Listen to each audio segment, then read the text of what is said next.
Welcome to the Pub Date Podcast, the show where two book broads discuss what should happen before, during, and after your book publication date. Brought to you by Broad Book Group, with your hosts Vanessa Campos and Jen Dorsey.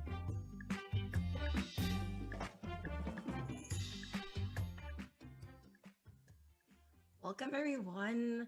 I'm so happy to be back. I have a little bit of frog in my throat apparently this morning. Hi, Jen. How are you doing?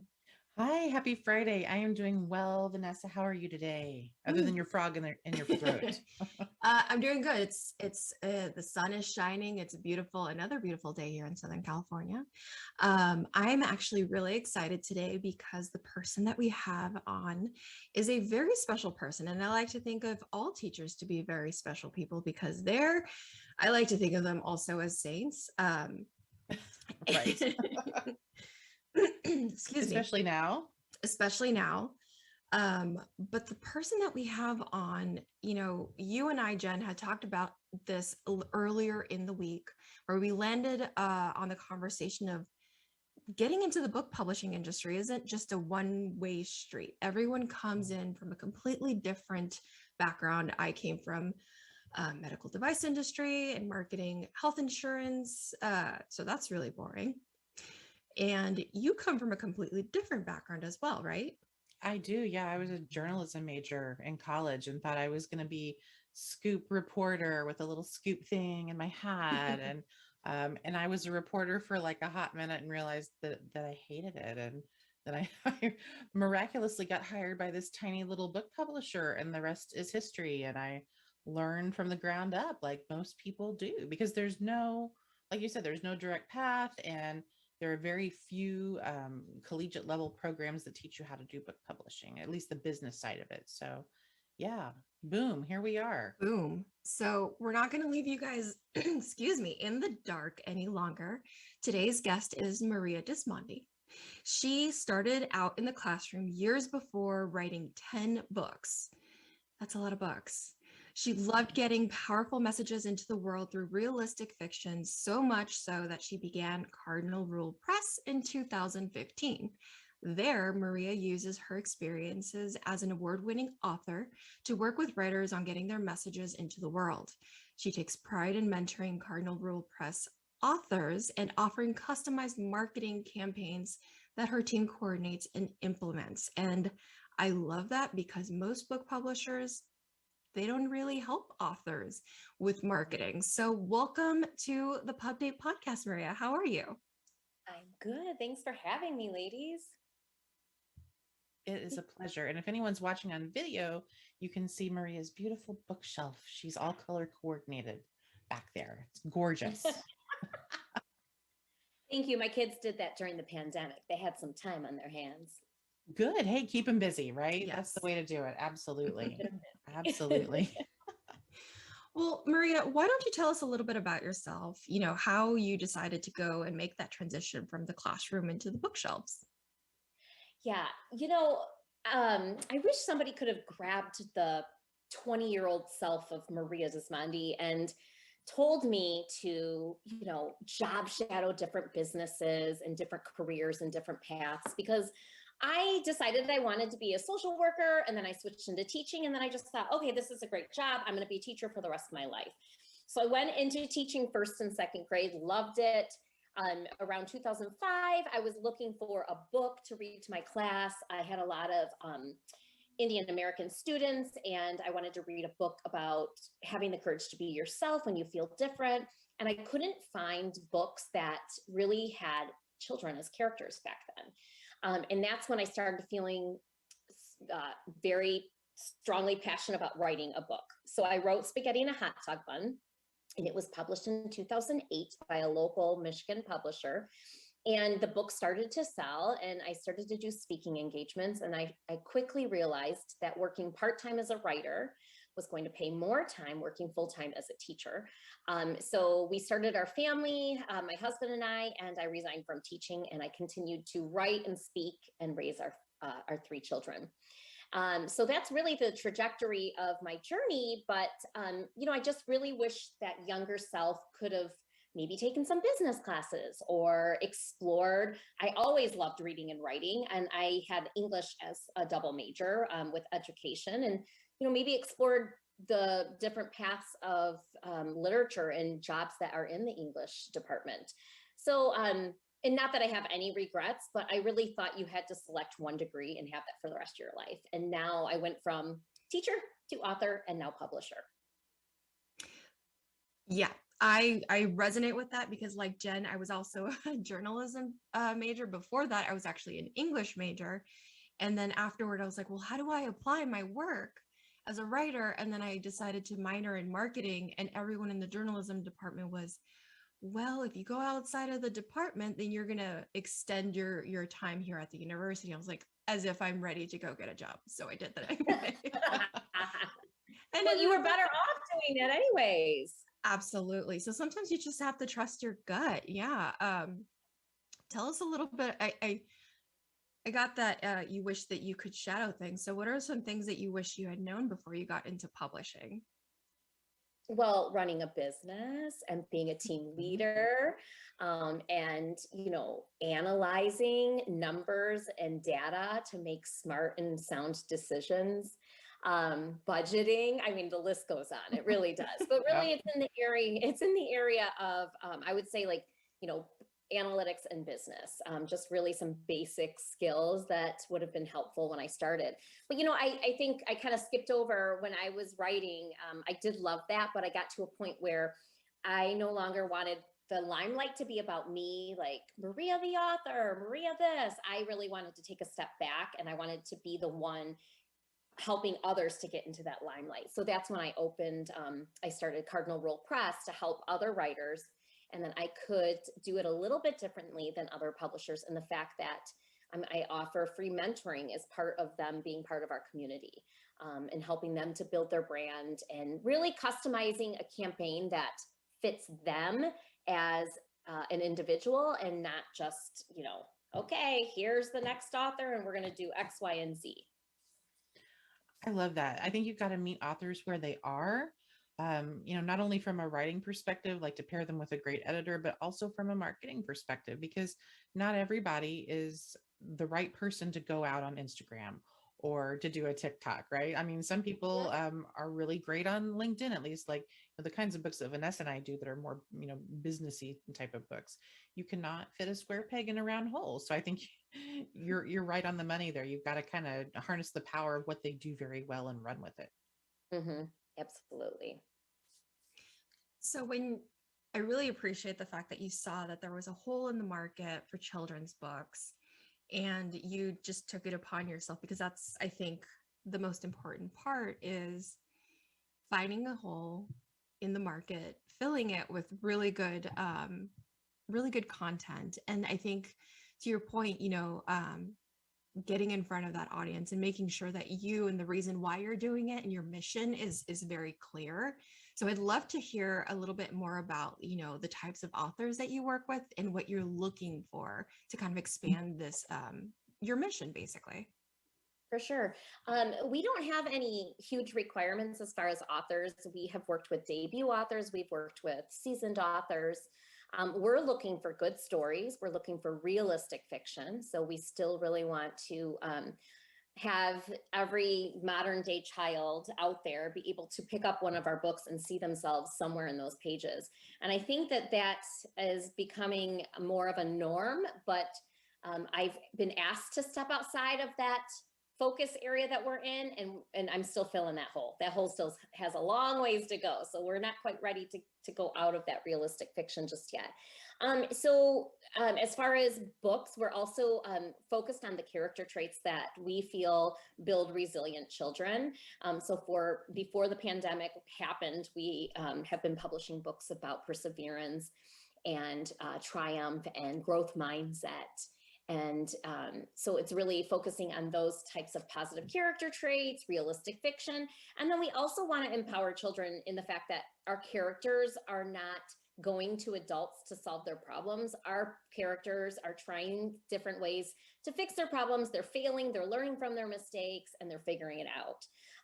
So those are the kind of books and the type of authors. Again, we when we talked about the diversity in our authors, and helping to meet them where they are, some of our authors are more comfortable writing. Some of them are more comfortable speaking when we come to marketing. So it just kind of depends on all those things, right? So it's a story that we're looking for. It's an author that we feel has the capability to market themselves and build a brand that is unique and authentic to them. And then also meets our mission in Cardinal Rule Press. To me, that's the secret sauce, right, of a children's book, is kind of having those pieces there. And I think you all do that very, very well. For Vanessa and I, like, children's books is a whole other ball game. Like, it's definitely not our day job. So I'm fascinated by like the process and how it works, because I think a lot of people think to themselves, well, I could write a children's book. It's short, it's easy. And I don't think it's easy at all. So could you tell us a little bit about that? Like, how do you see like the process of writing a children's book? What's that like? Then there's illustration stuff that comes into play that doesn't necessarily come into play for an adult trade book, like the ones that we work on every day. So I'd love to hear a little bit more about that, if you don't mind. Absolutely. So as far as the process goes, every writer has a little bit of a different process, but from the publishing standpoint, we bring our authors on. And I think the biggest challenge is right now, the trend in children's literature in picture books is under 1,000 words or less. Mm-hmm. So your challenge is to develop a character, develop a plot, all in 1,000 words, right? Have a problem, have a solution, have a setting, be able to create all of that in 1,000 words or less. Okay. So every single word that you use in a picture book is important. So yes, I think it can be challenging, because I could sit down and just start writing any thought that comes to my head. But if I only have 1,000 words and I have to have an illustrator come in and be able to illustrate and build upon those words, it can be very challenging. So we've never worked with an author illustrator. We've always taken a manuscript, selected that through our submissions process, which is basically we have a couple months a year that people can send their manuscripts to us. We have 3 different editors who are reading through those submissions and narrowing them down. This year we had 2,000 submissions, just over 2,000 submissions, and we selected 3 titles. So it's definitely, wow. Mm-hmm. And out of those 3,000, people aren't even following the rules. So there's so many that just, we barely get through the cover letter because we say realistic fiction and someone's like, I've got this great story about an alien. No, we're not accepting that kind of a book. Nope. And so that's kind of a little bit about the process. And then once we sign an author, we like our authors to actually be part of the illustration process, and the fact that we ask for a character description that we give to the illustrator. We also ask for art notes. So we have them go through their manuscript and add any art notes that they would like before giving that to the illustrator. And this is another thing that's a little different from, I guess you would say, a big box publishing house, or one of the top 5. We also share our black and white sketches with the author, and we share our color sketches for feedback. And granted, we as the publisher, because we're the financial, support to the project, get the final say, but we know that the heart of the story came from the writer. And so we really want to fulfill that mission and that vision. So that's kind of how we bring them into play. And what's something it's very interesting. We never actually have the author and illustrator chat. And I find that to be interesting, and most publishers don't. So they might talk on the side about launch events and things like that, but we just have everything filtered through our art director. I guess it's so, not so many people are sharing advice with the illustrator so that it gets overwhelming. Sure, absolutely. And I think you bring up a really good point. The author kind of needs to be involved in this process, because I'm sure when you're writing a children's book, you've got a vision in your head of what you think this looks like, right? So I can't imagine not including them, even though, as you mentioned, they don't necessarily get the final say in everything. Yeah, absolutely. If they want the final say, then they probably should self-publish. Right. So I'd love to learn a little bit more about what you see, Maria, as being like the big missing piece in children's books right now, and what that goal is, and what you're hoping to kind of bring to life in 2023, 2024. But what is there something specific that you're hoping to kind of like land on a book? Yeah. So you might need to bring that question up again, because I want to kind of share us a way that I've come to that missing piece. My team, a year ago, we decided we needed to focus on diversity, equity, and inclusion in our company. So we started having these regular meetings where we were trying to figure out how can we really do our company justice as far as the type of work that we are publishing. So we did an audit on all of our current titles, which I think were maybe around 16 to 18 titles. And so we looked at different themes in children's literature, that different themes of diversity. And I'm not just talking race or gender, but I'm talking about, I'm talking about awareness, disability awareness, and I'm talking about age, so multi-generational relationships. And I'm just not kind of putting a box just around race, right? So there are so many different children and different ways people see diversity in the world. So we made a list, a checklist, and we went through each of our books. And the goal isn't to have one book have the entire set of criteria, because I don't think that would be authentic. But the goal is that our catalog is inclusive of all these areas of diversity that we feel are important. And so with that audit last year, we found a couple missing pieces. And we this year, we have selected a title on disability. We also have found that only 12% of our submissions are from men. And within that gender, it's primarily Caucasian men. So how can we really reach out to the community of men out there who want to publish a children's book in different cultures and different areas, so that we can really get different voices? So those are a couple missing gaps that we have found. And then the third one is, if you look at children today, every single child is not looking like a Barbie. There are different shapes and sizes of our children, and that is not represented in children's literature. So that's another area. So those are a couple different areas that we would like to focus on. I love that. And I love that you're bringing attention to these things that even us as adults, we're still kind of grappling with, especially in this industry, in, publishing across all topics and genres and size of imprint. We're all still having this conversation where, we were at Pub West earlier in the year, and the conversation we were having was around, okay, how do we bring in more voices into the conversation so that the books are reflective of the communities that we're serving? And I came back and I was talking to my husband about it, and he's like, how are you guys still having these conversations? Just I know. Hire more people that are different than you. So I think that I love that you're doing it, and thank you for doing it, because yeah, I mean, other than having like books about the very hungry caterpillar and things of that nature, and you just don't see children in books with their parents and that type of dynamic. So I love that. Is there any kind of criteria that you hope like an author could have before actually submitting a proposal to you? Like things that they need to start doing now before actually getting a book proposal into you, marketing wise?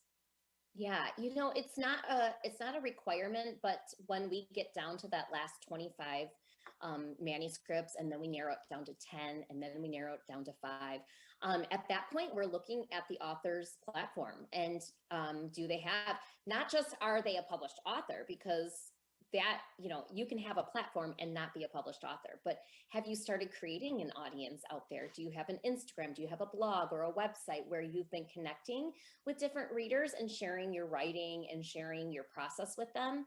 And that does come into play when we get to those final numbers and we have to make decisions, because at the end of the day, we are a small publishing company. We have a pretty good budget as far as advertising and marketing go for being a small publishing company. But at the same time, it doesn't hurt to have an author who has already connected with community out in their space, who has a following that says, oh my goodness, you know, Joe, Susie, and Sally are publishing books this year. We've been following them for years. We cannot wait to get their titles. It does not hurt. That's interesting because I think, for us, we're very used to having to have authors have that platform when we're doing a business book or an adult trade book. They kind of have to be, a specialist or a subject matter expert at what they do. When you are a children's book author, how do you establish that ethos? Because, I hear what you're saying, like, they need to be engaged with an audience and they need to, be doing all of the things. But if let's say that maybe that's not necessarily their day job, like, how do you grow that piece of who you are as a writer in a very public way if you're new to children's books, but you're trying to break into it? That's a great question. I will give you an example of Anita Amin. She's one of our authors, and she, by trade, was an engineer after college and spent many years as a female engineer, and then really tapped into the writing space.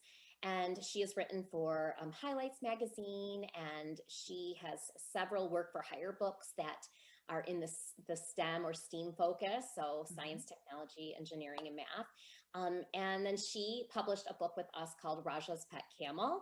And she really, when we first started working with her, she was like, well, I'm a former engineer and I'm really passionate about many different things, but I can't really narrow it down. So we hire speakers to come into our Cardinal Rule Press.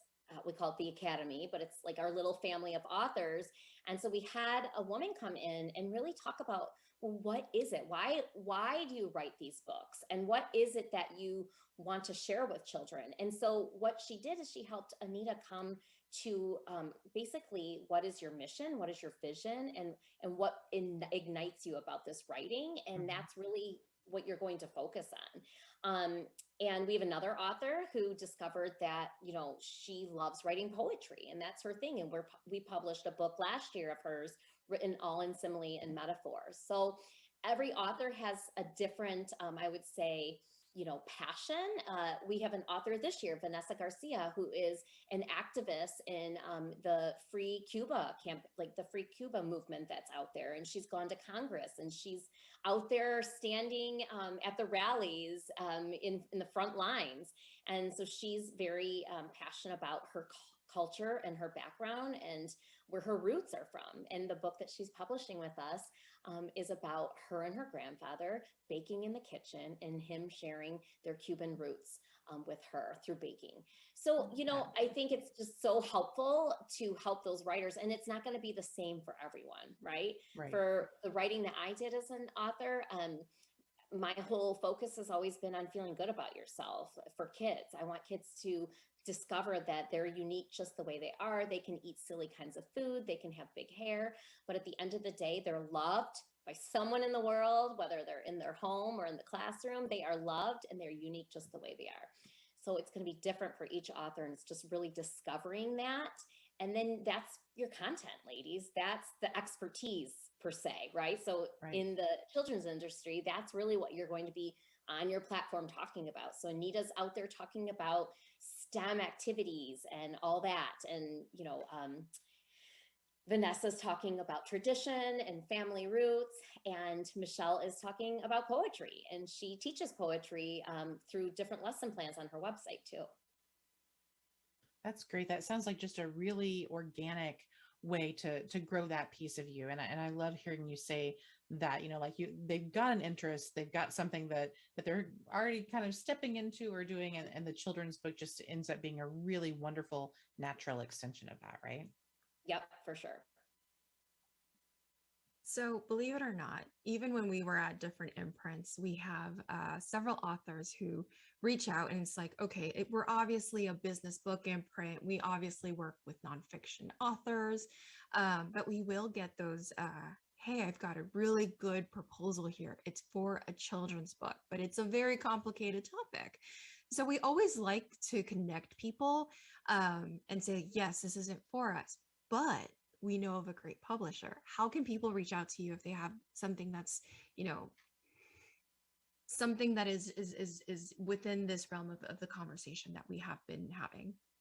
Yeah, I found that I connect with people mainly. I'm 43 years old, so mainly in my inbox in email.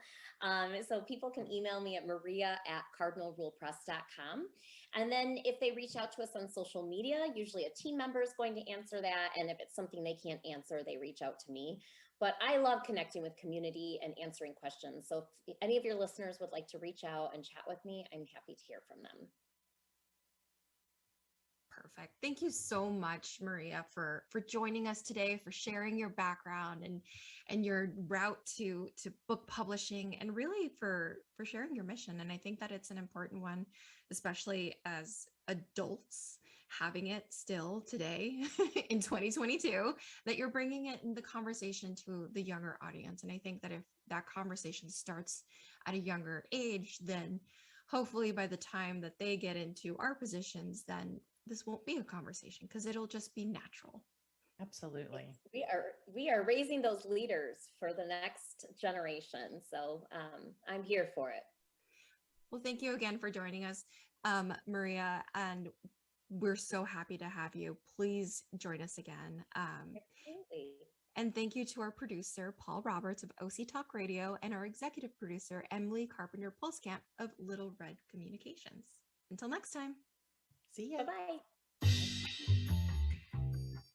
We hope that you gained some valuable insights into the world of book publishing. Head over to broadbookgroup.com to learn more about us and all our services. And be sure to check out all our social media at Broad Book Group. Until then, keep publishing.